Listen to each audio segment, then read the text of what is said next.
Hey everyone, today I tried making Ryland's pumpkin chocolate chip cookies that he featured in his last video. This is a really great fall snack and it got me in the fall spirit, so I adjusted a few of the ingredients from the recipe that he attached, but they still turned out really great, so let's go ahead and get started.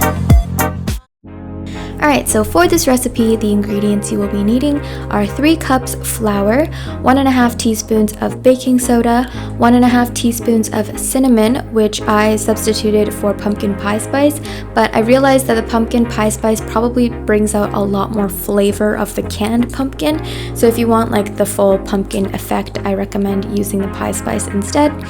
You will also be needing half a teaspoon of salt, 1 cup butter, 1 cup granulated sugar, 1 cup brown sugar, 2 eggs, 1.5 teaspoons of vanilla, 1 cup of canned pumpkin, and of course some semi-sweet chocolate chips. So first, before we get started, set your oven to 350 degrees Fahrenheit. Grab a medium-sized bowl and combine all of your dry ingredients until well combined, which means your flour, your baking soda, your cinnamon, and your salt.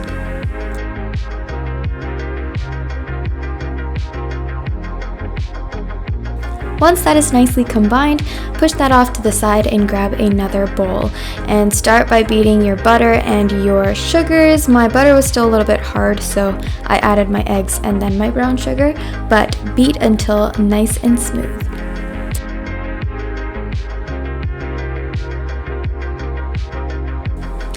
Once that's mixed up nicely, you can add in your canned pumpkin and your vanilla extract. Now it's time to combine everything together. So I kind of messed up where I did the dry ingredients in the bigger bowl, which meant that I had to put the wet ingredients into the dry, which is so much more of a mess. But anyways, I made it work. I just took a wooden spoon and started to combine the wet ingredients with the dry.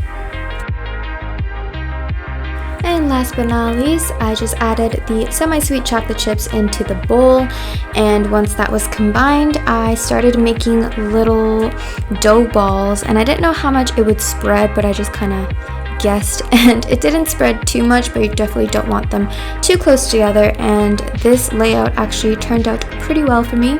So I just popped them in the oven for what said 10 minutes, actually took mine about 14 to 16 minutes, so I think it really depends on how powerful your oven may be, but you just want them to be golden brown on the top and a little darker brown on the bottom, and they turned out perfect.